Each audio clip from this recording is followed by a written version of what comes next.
Isang mapagpalang umaga po sa bawat isa. Isang mapagpalang umaga din sa mga kasama ko dito sa bahay sambahan. Puri ng Diyos sapagkat tayo ay patuloy na binabangon ng Panginoon. Lagi siyang tapat. Hindi siya nagkulang. Salamat sa Panginoon dahil ang biyaya ng Diyos ay sapat bawat araw. Talagang pinauulan niya umaga pa lang ang kanyang biyaya sapagkat tayo ay gusto niyang ibinabangon para magbuloy-buloy ng kanyang mga salita. Bago ang lahat, tayo muna ay umawit ng di ka nagkulang.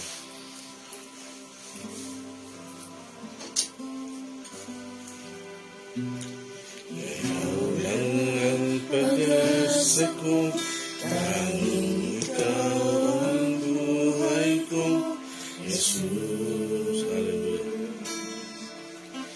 Kahit may suliranin man, panatag na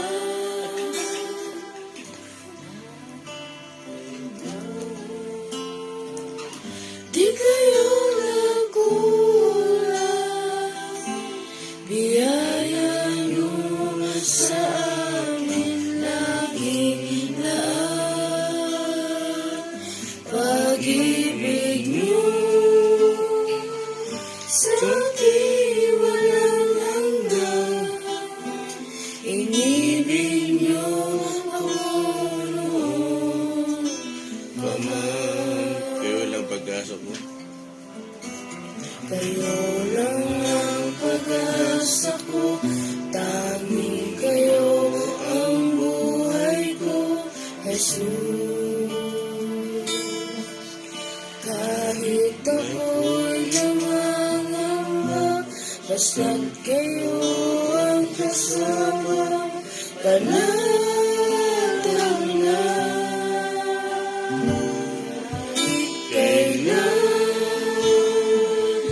Di kayo nagkulang, biyaya niyo sa akin laging lahat, pag-ibig niyo sa akin walang hanggan, inibig niyo ako noon pa man. Kahit kailan, kahit kailan, di kayo nagkulang, biyaya niyo sa amin laging lahat, pag-ibig niyo sa akin walang hanggan, inibig niyo ako noon pa man. kahit kailan, madalas tayo. Kahit kailan, di kayo nagkulang, biyaya niyo sa amin laging lahat, pag-ibig niyo sa akin walang hanggan, inibig niyo ako noon pa man. Isa pa nga, kahit kailan, kahit tayo lahat. Kailan, di kayo nagkulang, biyaya niyo sa akin laging lahat, pag-ibig niyo sa akin walang hanggan, inibig niyo ako noon pa man. Inibig niyo ako, Inibig niyo ako noon pa man. inibig niyo ako noon pa man. Inibig niyo ako noon pa man. Glory, hallelujah, glory, hallelujah. We praise your name, we glorify your name. Ibuka natin yung ating mga labi, magpuro tayo sa Panginoon. Pasalamat tayo sa kanya sa umaga ito. Hallelujah. Thank you, Lord. Salamat po sa inyong biyaya, sa inyong kabutihan sa amin, sa inyong pangunawa, sa inyong pagmamahal. Salamat po, Panginoon. Hallelujah.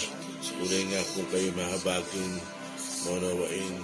Kahabagan ninyo ang ibig niyong kahabagan. Kaawaan ninyo ang ibig niyong kaawaan. Salamat po, Panginoon. At isa kami sa mga napili niyo. Hallelujah. Salamat po. Walang kagaya niyo. Pinupuri po namin kayo, Holy Spirit. Salamat po, patuloy po namin kayong kinikilala sapagkat kayo ang Diyos na tunay. Kayo ang iisang Diyos na tunay. Kayo po aming Ama, Banal na Espiritu, Panginoong Jesus. Kayo ang iisang Diyos na tunay. Kayo po ang walang sawa, patuloy na sumusubaybay sa amin, patuloy na gumagabay sa amin upang kami ay samahan sa aming pag-aaral, Panginoon Lord. Purihin po kayo. Sambahin po kayo. Dakila po namin kayo sa aming buhay. Maraming salamat po. Samahan niyo po kami, Holy Spirit. Samahan niyo po kami sa pangalan ni Jesus. Amen. Praise God. Salamat sa Panginoon. Isang mapagpalang umaga po sa bawat isa na kasama po namin sa FB Live. Good morning po, Sister Anita Katembong, Sister Crisel Centeno, Sister Aquino Raymar, Pastora Anessa Romero, Sister Faustina Fuentes Rovero, Brother J.D. Salarda, Pastora Leonora de los Santos, Brother Ivan Kiertataro, Brother Bong Ramos. Good morning po. Salamat sa Panginoon. Okay, ipapatuloy natin yung ating series. Salamat sa Panginoon. Bakit malapit tayo makakalahati. Salamat sa Panginoon. Siya yung mabuti. Alam niyo ba kung bakit natin minsan ginagamit yung kayo, ikaw, no? Yan ay tinuro ng aming pastor, yung umuwi na sa langit. Yung kayo. Kasi alam nyo, ang isa sa pinaka naunawaan ko na kailangan maintindihan ng mga tao, yung salitang malalim na paggalang. Hindi natin basta ginagamit yung mga salita dahil gusto lang natin. Naalala ko nung ako'y nasa Rasak, dati kasi against ako dyan.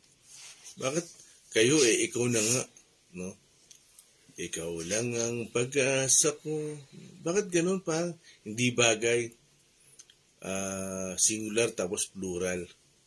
Sa aming mga Tagalog, no, Southern Tagalog kami, talagang mas pinagtitibay namin yung salitang paggalang.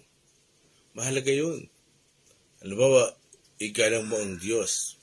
Magkaroon ka ng banal na pagkatakot. Mahalaga sa mga paggalang Kaya nga sinasabi niya, igalang mo ang iyong ama at ina.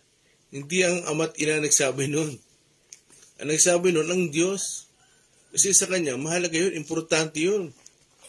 Yung banal na paggalang. Kaya, naalala ko nung nag-iisa ako sa Rasak, doon ako, naglinis, nagtatanim. Kasi isinasaayos ako ng Diyos. Para medyo nagugulang kasi ako dati. Nung ako ay tinatawag muli ng Panginoon, hindi ko maintindihan bakit kayo. Alam niyo bang nagpadala ang Diyos ng matandang babae? Nag-iisa. Tapos, lumapit sa akin.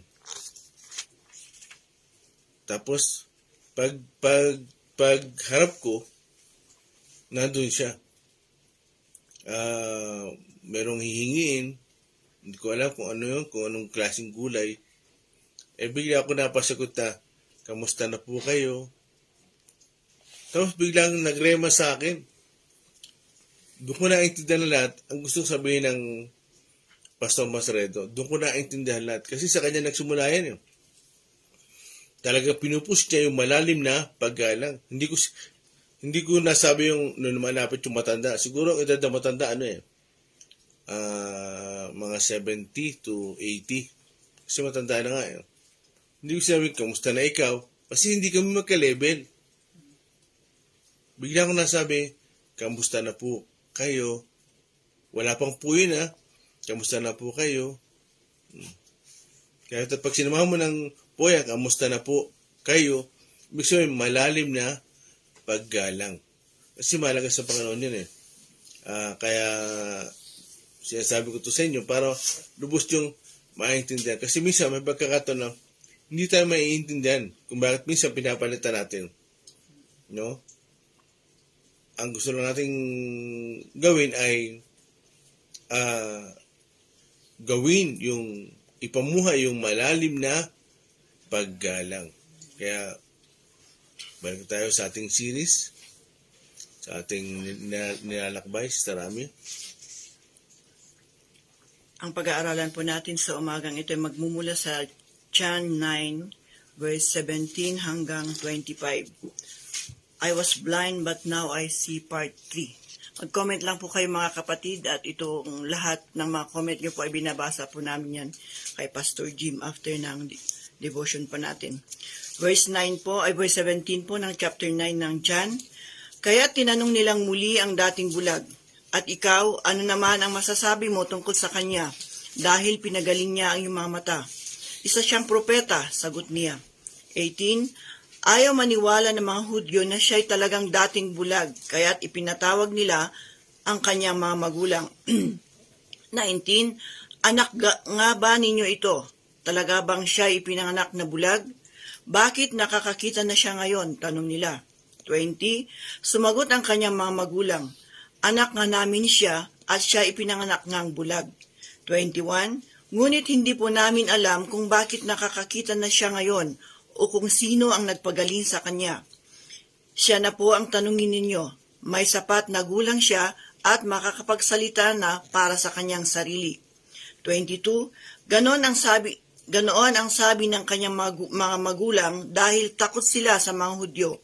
Alam nilang pinagkaisahan ng mga Hudyo na itiwalag sa sinagoga ang sinumang magpapahayag na si Jesus ang Kristo.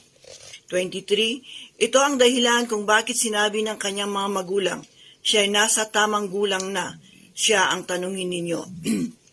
24, muli niyang ipinatawag ang dating bulag at sinabi sa kanya, sa pangalan ng Diyos, magsabi ka ng totoo. Alam naming ang taong iyon ay makasalanan. 25, sumagot siya, hindi ko po alam kung siya'y masamang tao o hindi. Isang bagay po ang alam ko. Ako'y dating bulag, subalit ngayon nakakakita na. I was blind, but now I see. Huwag niyo kakalimutan yan, kabisduhin yan. No? Napakadaling verse. I was blind, but now I see. Nakakita na ba kayo? Amen. Parang dito medyo mahina, malabo Nakakita na ba kayo? Amen. Gising na ba kayo? Amen. Kaya, pag inaantok, tapikan lang. Salamat sa Panginoon.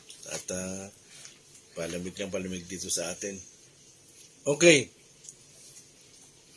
Para sa iyo, bulag, gumaling. Alam nyo, hindi talaga nila naiintindihan yung kautusan. Kung ulitin natin, si Exodus 20, verse 10 to 11, nakalino yun. Indian, pakibasa mo nga. Exodus 20, Exodus 20, verse 10 to 11. Anong hawak niyang version? MBB po.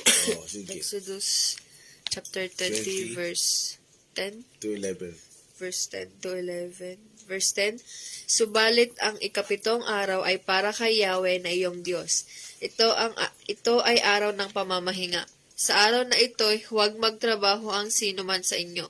Kayo, ang inyong mga anak, mga aliping lalaki o babae, ang inyong mga alagang hayop, ni ang mga dayuhang nakikipamayan sa inyo. 11, 6 na araw kong nilikha ang langit, ang lupa, ang mga dagat at ang lahat ng nasa mga ito. Ngunit namahinga ako sa ikapitong araw, kaya't ito'y aking pinagpala at inilaan para sa akin. Okay. Kailangan ko ang inyong tenga, pero muli. talagang hindi na naiintindihan yung ginagawa ng Panginoon. At hindi na naiintindihan ng kautusan. May nabasa ba kayo? May narinig ba kayo? O nabasa sa binasa ni Angel na bawal magpagaling? Wala. Wala kayong makikita na bawal magpagaling. Pero ina-interpret nila ang kautusan na bawal kumilos. Bawal gumawa. Iba ang paggawa at magpagaling. Hindi na naiintindihan yun. Bakit? Kasi nga, sa kanila, basta bawal kumilos. Tapos na yun. Kaya, ginagawa nila, pinipressure nila ang tao na bawal kumilos. Pero ang totoo, yung mga hayop ng mga Pariseyo, sabi nga ng Panginoon, dinadala na sa pastulan, kumakain at umiinom. Talagang hindi na naiintindihan. Kasi nga, ang nais tukoy ng ating binasa ni Ate Angel, huwag kang gagawa na uukol sa'yo. Lahat ng gagawin mo sa araw ng pamahinga na itinatangi mo sa araw ng pamahinga ay laging related dapat sa gawain ng Panginoon. Naunawaan. Ang gagawin mo lamang, yung nauukol sa Panginoon. Yung sa araw ng pamahinga, alam mo sa atin, ang araw ng ating Sabat is Sunday. Yung iba naman ay Friday. Dapat, at kailangan natin maunawaan, ang gagawin lang natin ay yung nauukol sa gawain ng Panginoon. Dapat laging related doon. Hindi laging para sa makukuha mo. Hindi anong pakinabang mo. Yung benepisyo tungkol sa iyong sarili. Kailangan lagi sa Panginoon. Sa araw ng Sabat, laging benepisyo sa Panginoon. Di ba sinabi doon, sa 7 araw, siya ay nagpahinga. Inilaan niya yun para sa kanyang sarili. Pinagpala niya. Kaya gusto naman ng Panginoon, huminto. Na-appreciate nyo ba yun? Ha? Dami kong kausap ha. Makikita niyo yung kamay, yung pagkilos ng Panginoon. Kaya ang Panginoon, pinagpala niya yung 7 araw. Ang gusto ba ng Panginoon, huminto ka. Pagpalain mo naman siya. Magpasalamat ka naman. Hindi yung laging, akin, ano ang pakinabang ko. Yun ang nais sabihin ng kautusan. Walang sinabi na bawal magpagaling. Kasi nga, sabi ko nga sa inyo, ginawa ang kautusan para sa ikabubuti ng tao. Basahin nga natin sa Marcos 2:27. Na kanino yun? Marcos chapter 2 verse 27. Sinabi rin ni Jesus, itinakda ang araw ng pamamahinga para sa ikabubuti ng tao. Hindi nilikha ang tao para sa araw ng pamamahinga. Yun. Praise God. Itinakda, ginawa ang sabi doon, ginawa ang araw ng pamamahinga para sa ikabubuti ng tao. Yun lagi talagang ang nais sabihin ng Panginoon at nais gawin ng Panginoon. Ginawa ang kautusan para sa ikabubuti ng tao. Kaya ang sabi, di ba? Paggalang sa magulang. Para mas ikabubuti natin yan eh. Ayaw ng Panginoon na lumaki tayo ng lapastangan.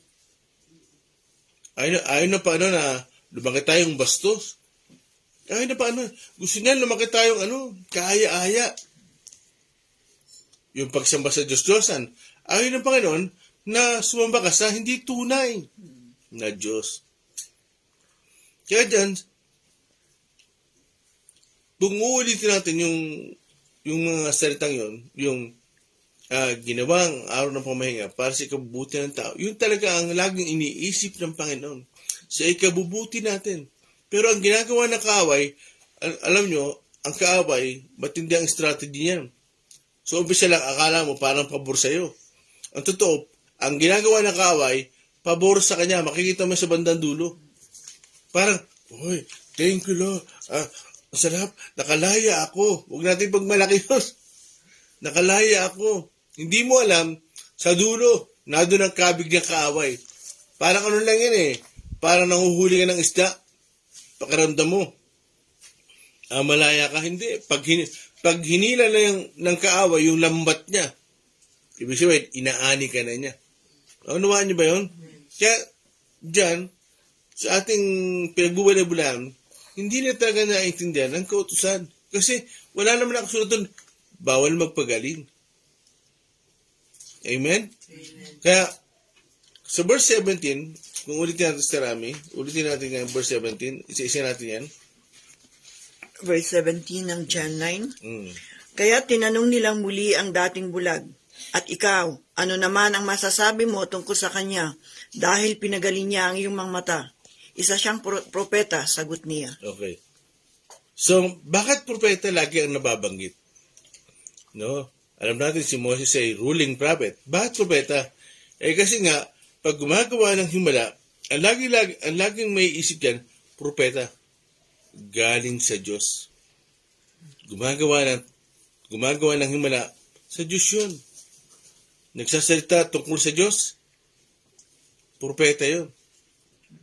Pag himala, nagsasalita tungkol sa Diyos, talagang, nung panahon nun, talagang propeta ka. Yung talaga yung impression dyan. Yung implication dyan, talaga yung unang mababanggit nila. Bakit? Kasi nga, uhaw sila sa propeta. Tuloy, Sir Rami. Verse 18 po ng John 9. Ayaw maniwala ng mga Hudyo na siya ay talagang dating bulag, kaya't ipinatawag nila ang kanyang mga magulang. Tuloy. 19. Anak nga ba ninyo ito? Talaga bang siya ipinanganak na bulag? Bakit nakakakita siya ngayon? Tanong nila. Okay.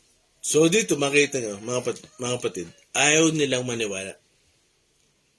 Ayaw nilang maniwala. Ang totoo, marami na nagsaksi. Marami na nagsasabi. Kahit ang magulang ng bulag, talagang nung bata, na gumaling, nagsasabi na. Pero ayaw nilang maniwala. Alam niyo kung bakit ayaw nilang maniwala? Wala sa kanila ang katotohanan. Ang totoo, sa mahuling araw, di ba sa Matthew 24:24, sa mahuling araw, ay lalabas ang maraming himala. Meron silang huwad na propeta, huwad na Mesaya, huwad na guro. Meron, pero huwad nga lang. Alam niyo ang pagkakaiba natin sa kanila? Siyempre, meron silang himala. Meron din tayong himala. Ang totoo, talagang gagayahin nila tayo. Bakit? Kasi yun ang kahinaan ng tao eh. Yun talaga yung gusto ng tao. Oy, dito tayo. Maraming himala dito. Dito tayo sa simbahan na to. Dito tayo sa isang pastor. Maraming himala dito. Pero ang totoo, hindi yung himala yung talagang napakahalaga. Kasi nga, ang pinakamagandang himala na nangyari sa ating buhay ay yung tayo ay patawarin ng Panginoon. Yung tayo maligtas, mga kapatid. Pero kailangan natin maintindihan, ano ang pagkakaiba natin sa mga huwad na Mesaya, huwad na guro, huwad na propeta, huwad na pastor? Ano ang pagkakaiba natin sa kanila? Alam niyo mga kapatid, ang pagkakaiba natin sa kanila, no, yung katotohanan. Dahil meron tayong katotohanan. At naniniwala tayo sa katotohanan. Yung kasi yung babangga dyan. Na pag nakita mo yung himala, no, habang tumatagal, na ikaw ay,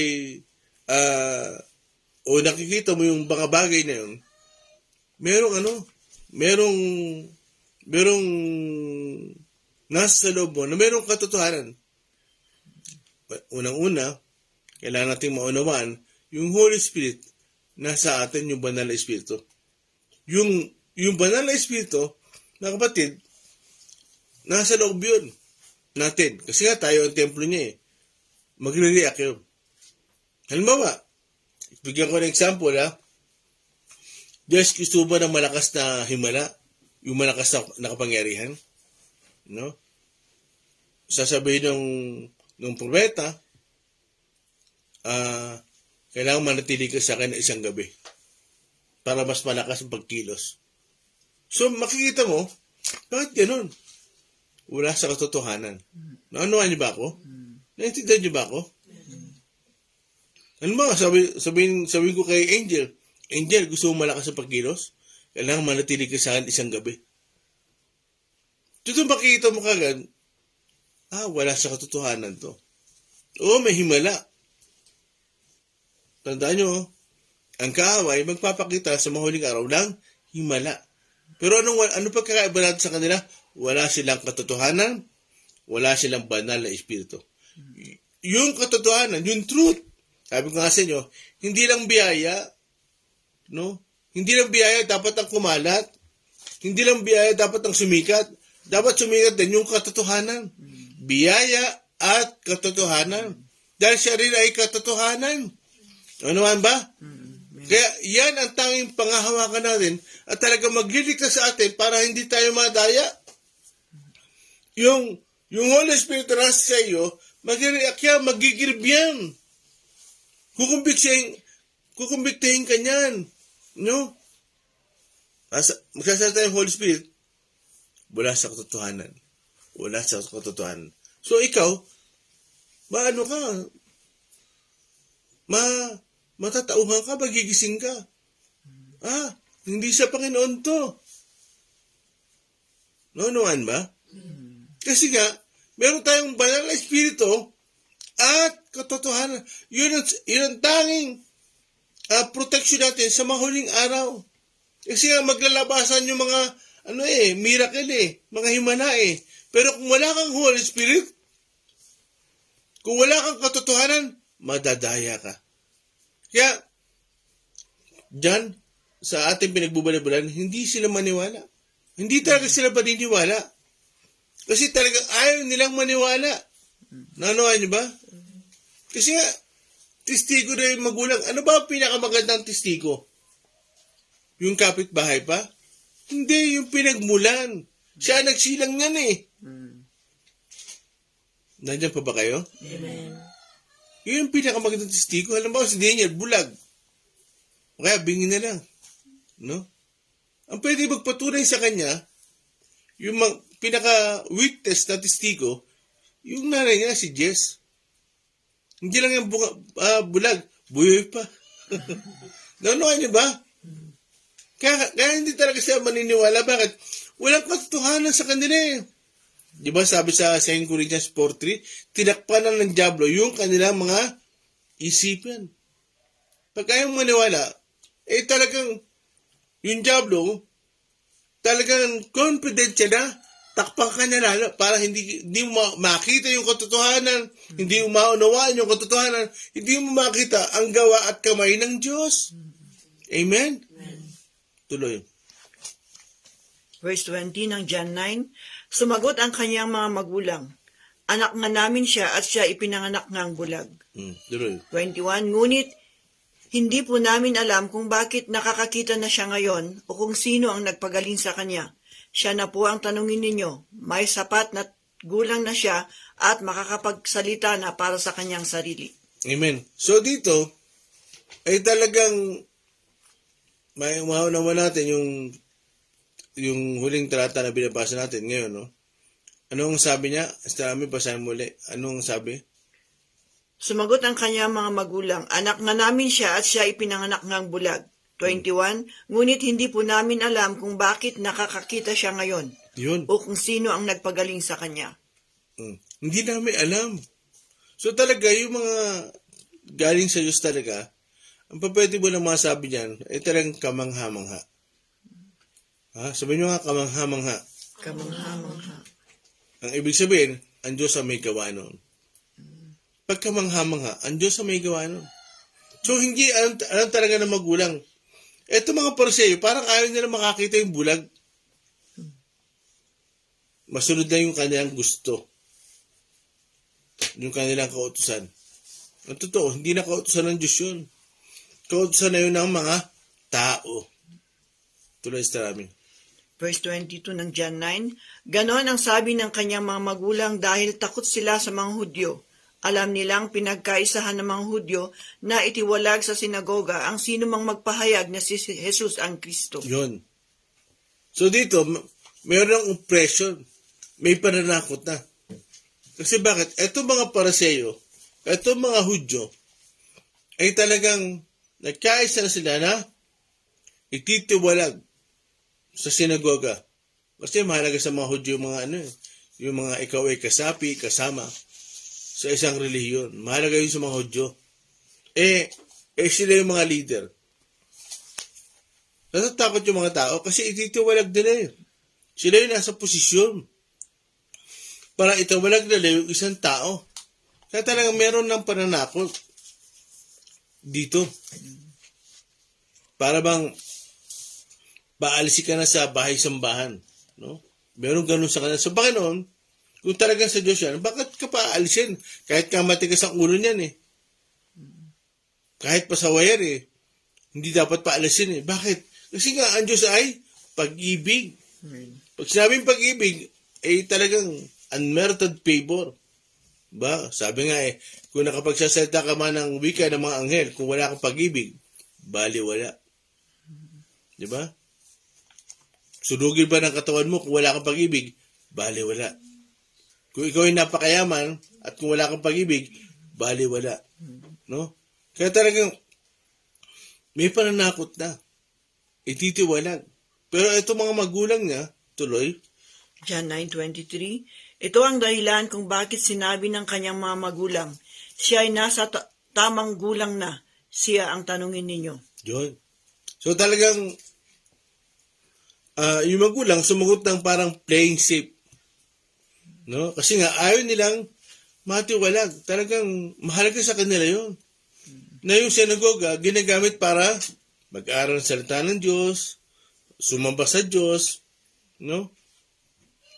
Nasa takot sila. Kaya eto mga Hudyo ay talagang nagkakaisa na talagang huwag kilalanin yung gawa ng Panginoon. Pero tayo, sana hindi tayo ganon. Sana hindi tayo ganon. At kagaya ng mga Pariseo, kinikilala natin yung gawa ng Panginoon. Amen. Yung gawa ng mga kamay ng Diyos. Amen? Amen. Kinikilala natin si Jesus. Kasi yun ang importante sa lahat Kilalanin mo yung Panginoong Jesus. Bakit? Ano sabi sa Acts 4:12? Yan, basahin nyo nga. Acts 4:12. Bakit dapat natin kilalanin ang pangalan ng Panginoong Jesus? Daniel. Acts 4:12. Acts chapter 4 verse 12. Sa kanya lamang matatagpuan ang kaligtasan, sapagkat walang ibang pangalan ng sinumang tao sa buong mundo na ibinigay ng Diyos sa mga tao upang tayo ay maligtas. Yun ang pinakamalaga sa lahat. Kung bakit dapat nating kilalanin at kung bakit natin i-honor yung pangalang Jesus. No? Kasi nga, ang unang matatagpuan natin sa pangalang Jesus, kaligtasan ng batid. Hindi kani-kanino ng pangalan. No? Jesus ang pinapakilala ng ating Diyos, Yoshua. Sabi nga sa Latin, Yeshu. No? Sa English, Jesus. Sa Tagalog, Jesus. Kasi diyan matatagpuan daw ang kaligtasan.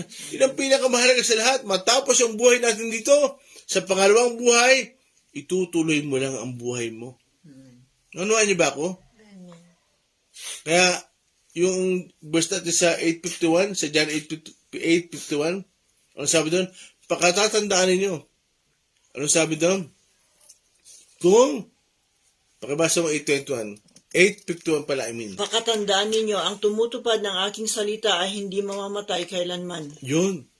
Hindi na mamamatay kailanman. Pag tinutupad mo, pwede pala yun. Yung ikaw yung nasa simbahan pero hindi ka tumutupad. May danger pala yun. May risk pala yun. Pwede kang mamatay. No, ano man? So, mahalaga pala yung pagpapatuloy. Hindi yung alam mo lang na ikaw ay biligtas, no? Hindi, ligtas na ako eh. Meron ka ng eternal security. Hindi lang yun. Tuparin mo. Nawatan. Naunawaan. Kabisado ko na Ilocano na yun. No? Kaya, diyan, hindi nila maintindihan yun. Balik tayo sa verse natin. Hindi na maunawaan yun. Ano ang pananakot nila? Ulitin mo sa verse 22. Verse 22, ganon ang sabi ng kanyang mga magulang dahil takot sila sa mga Hudyo. Alam nilang pinagkaisahan ng mga Hudyo na itiwalag sa sinagoga ang sino mang magpahayag na si Jesus ang Kristo. Yun. Kung sino ang magpahayag na si Jesus ang Kristo. Ano ibig sabihin ng Kristo? Pinahiran. Ano sa English? Anointed one. Ibig sabihin, pinili ng Diyos. No, yung ating isang Diyos na may tatlong kalagayan, pinili ang anak, ano pa nun? Si Jesus, no? Na siya ang kikilanin. Kaya anointed one. Kaya yung Jesus, salvation, at yung Christ is anointed one. Kristo, anointed one. Pinili, pinahiran. Yun ang ibig sabihin nun. Kaya, kaligtasan, pinili, pinahiran. Yun ang ibig sabihin nun. Kaya, kung sino man daw ang magpapahayag na si Jesus ang Kristo, ititiwalag nila. Kayo ba? Kaya niyo ba panindigan na si Jesus ang Kristo? Amen. Kaya niyo ba panindigan si Jesus sa buhay niyo? Ha? Yun. Alam mo, nasa school kayo. Nasa trabaho kayo. Kaya niyo ba panindigan si Jesus sa buhay niyo? Amen. Mag-ilaw kayo? Amen. Magkaroon kayo ng panindigan? Na si Jesus ang Kristo? Siya yung nasa buhay niyo? Amen? Amen. Tuloy. Wait muna, anong oras na? 40. Okay, 40? Okay, sige. John 9:24, muli nilang ipinatawag ang dating bulag at sinabi sa kanya, sa pangalan ng Diyos, magsabi ka ng totoo. Alam namin ang taong iyon ay makasalanan. Tingnan mo? Pinatawag na yung bulag. Ayaw pa ba niwala? Mayroon ng buhay na patotoo. Ayaw pang maniwala. Hindi talaga sila maniniwala. Bakit? Wala kang katotohanan sa kanila eh. Ano sabi sa verse natin sa John 8:44? Ano sabi doon? Angel, yung paborito mong verse. Paki-reset mo nga kay Gusto ko si Angel nagbabasa niyan eh. John 8:44. Mga kabisado niyan, pag-uwi niya sa kanila. Nay! Wag. Sige. John Tuloy. 8:44, ang job lang inyong ama, at ang kagustuhan niya ang ibig ninyong gawin. Noon pa man ay mamamatay tao na siya. Hindi siya pumanig sa katotohanan kailanman, sapagkat walang puwang sa kanya ang katotohanan. Likas sa kanya ang magsinungaling, sapagkat siya'y talagang sinungaling, at siya ang ama ng kasinungalingan. Yun. Hindi talaga sila maniniwala sa gawa ng Panginoong Jesus na mayroong bulag na nakakita. Sila ang bulag. Totoo yun. Sinasabi ng Panginoon, habang binabalangkas natin yan, kayo ang bulag. Kaya ang totoo lang, ang unang-unang talagang pinagaling sa atin ng Panginoon, yung ating mga mata, para makita natin yung gawa ng Diyos. Dinilat niya yung ating mga spiritual eyes. Naalala niyo ba yung kay Eliseo? Takot na takot yung kanyang alipin. Kasi gagarahin na sila. Nandiyan na yung mga padal ng hari. Ang dami.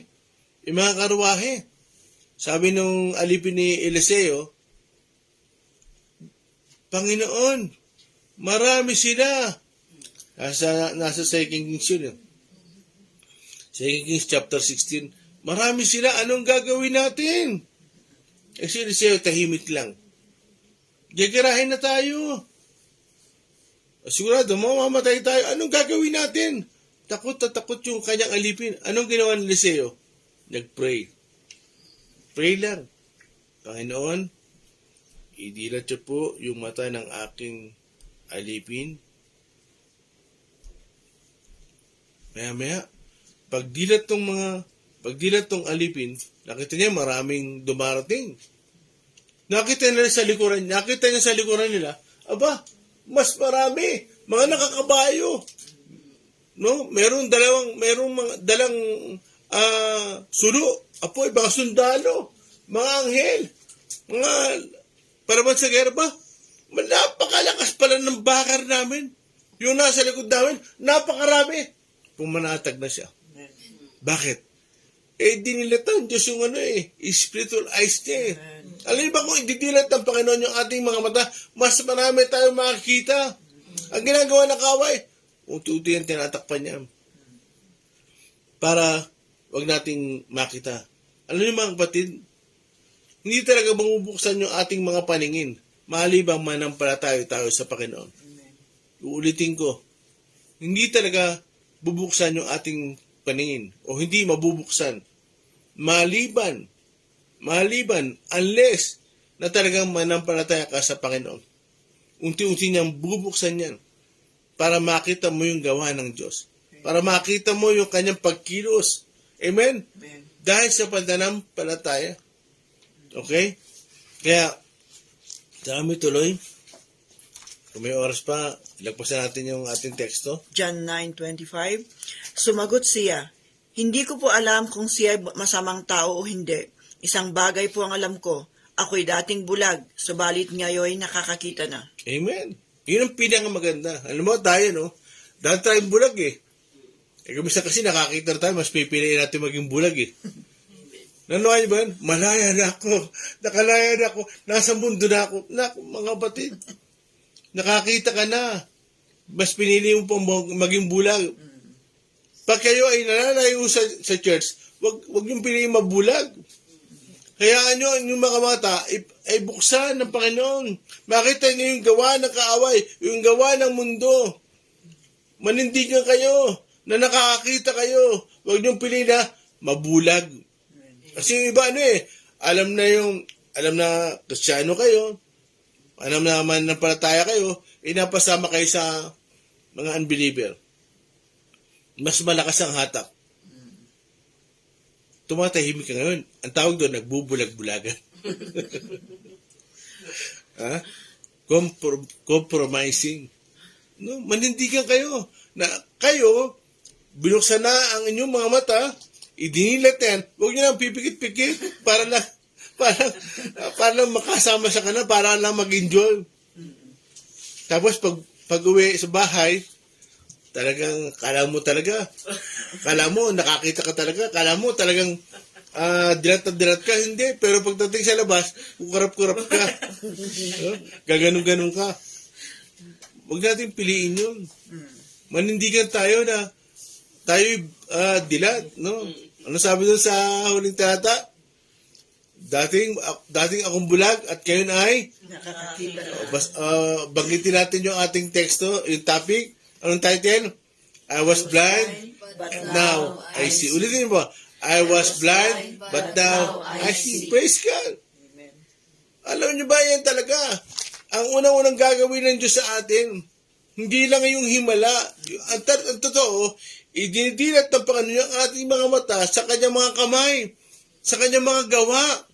Kasi bakit? Kasi nga, totoo, nung wala tayo sa Panginoon, bulag tayo. Bulag ka, Daniel. Pero nakakilala ang nanay mo, unti-unti kayang idinidilat. I was blind, but now I see. Sana manindigan tayo. Manindigan tayo sa katotohanan. Manindigan tayo na nakakita tayo. Hindi yung paglabas sa bahay, bulag na ako. Huwag natin piliin maging bulag. Kaya yung mga parseyo, hindi talaga sila makakita. Bakit? Mas pinipili nilang sila'y maging bulag. Bulag sa katotohanan. Yun ang tawag doon. Bulag sa katotohanan. Hindi ba sa korte? Sa korte, ano nangyayari? Kahit may katotohanan na, nagsasalita na. Pero itong kabilang panig, nagbubulag-bulagan. Pinipilit nilang yung dilat ay mabulag. Kaya labanan ng bulag at dilat yan sa korte. Bakit? Palalabasin yung katotohanan. Ano ba yung katotohanan? Dilat. Nakakita yung katotohanan. Pero mamaliin nila, babaliktarin nila. Mga batid, manindigan tayo. Tayo mga nakakita na. Panghawakan natin. At magpalitan sa Panginoon na makita natin yung mga gawa ng kaaway. Pag ang mga kaaway ay kumikilos sa buhay natin, manindigan tayo na tayo ay wag magbubulag-bulagan. Huwag tayo makapagkompromiso. May oras pa ba? 48. 48? Oh, dagdag pa. Ito yung mother tapos na natin yung ating 9, text 2. John 9:26. Ano ang ginawa niya sa iyo? Paano niyang pinagaling ang iyong mga mata? Tanong nila. Yun.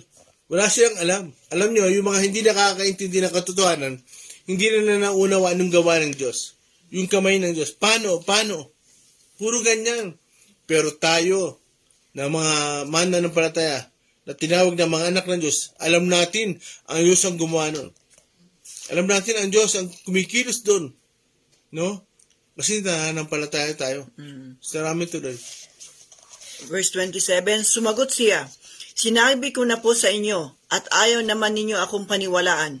Bakit gusto ninyong marinig muli? Nais ba ninyong maging alagad din niya? Tingnan nyo, yung bulag nagsalita. No? Ayaw nyo maniwala eh. Kaya, ano sabi ng bulag? Bakit gusto nyo ba maging alagad niya? No? Maganda nga naman. Kasi, nakita ng bulag, naranasan niya mismo, at siya nagpapatotoo na ako'y dating bulag at ngayon nakakita na. Parang ganito lang yun eh.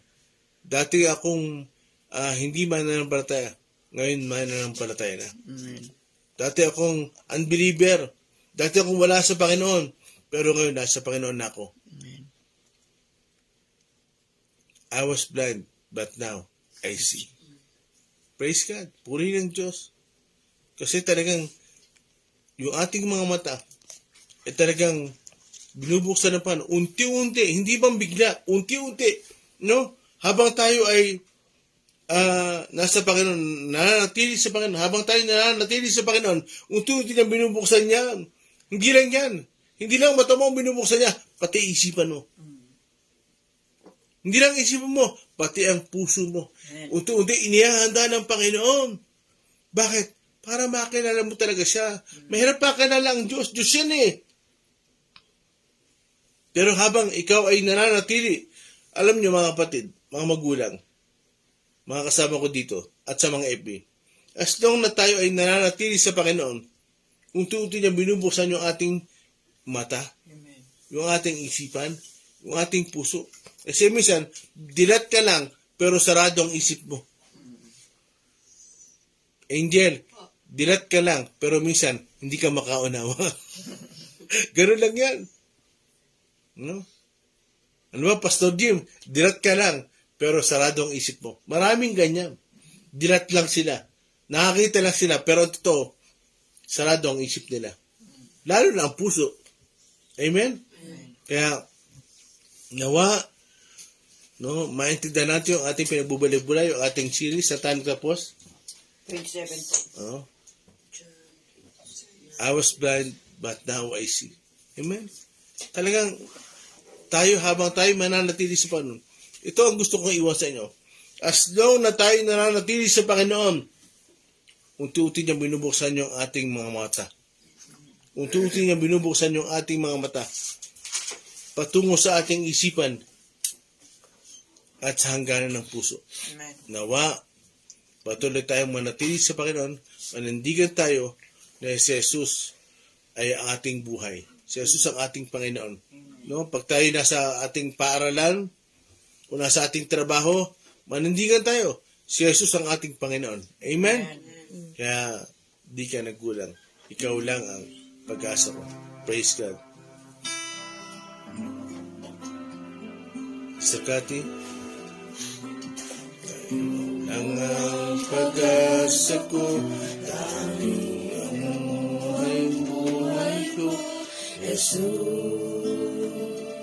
Kahit kusulan, kahit may hiranin na, ang langit kong Awitan, ikaw lamang, kahit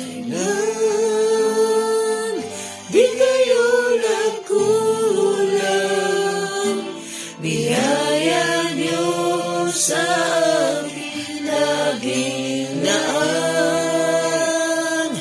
Pag-ibig niyo sa akin walang hanggan. Inibig niyo ako noon. Kahit kailan, hallelujah. Kahit kailan, Yes, Lord. di kayo nagkulang. Siya nga po, hallelujah. Biyaya niyo sa aking laging daan. Yes, Lord. Pag-ibig niyo sa akin walang hanggan. Inibig niyo ako noon. For the last time, kahit kailan, glory. Kahit kailan, di kayo nagkulang. Biyaya niyo sa akin laging laan. Pag-ibig niyo sa akin walang hanggan. Inibig niyo ako noon pa man. Inibig niyo ako noon pa man. Inibig niyo ako noon paman, hallelujah. Inibig niyo ako noon pa man. Pasalamatan natin, Panginoon. Hallelujah, hallelujah. Oh, glory, hallelujah. Glory, glory, Jesus. Salamat po, Panginoon. Salamat po, Ama. Purihin po kayo. Maraming salamat po. Panginoong Jesus, Ama. Aming Ama, salamat po. Ama. Aba, salamat po. Salamat po, Holy Spirit. Salamat po sa inyo. Delikati.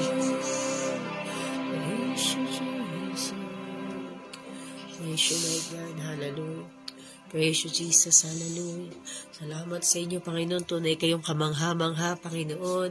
Ang inyo pong isip, ang inyong kalooban, ang iyong plano ay kamangha-mangha, Panginoon. Lord God, kung siya ay pinagaling ninyo, Panginoon, nang ganun-ganun na lamang, Panginoon. Lord, kami, Panginoon, kung meron kami ilalapit sa inyo, naniniwala kami na ito'y tutugunin po ninyo, Panginoon. At kung hindi man ito dumating agad sa oras na gusto namin, magtitiwala kami na nais nyo, may nais pa kayong ituro sa amin, may nais pa kayong gawin, o God, na mas higit pa sa aming iniisip. Kaya ngayong umaga, patuloy kaming nagbibigay ng aming tiwala sa inyo, Panginoon.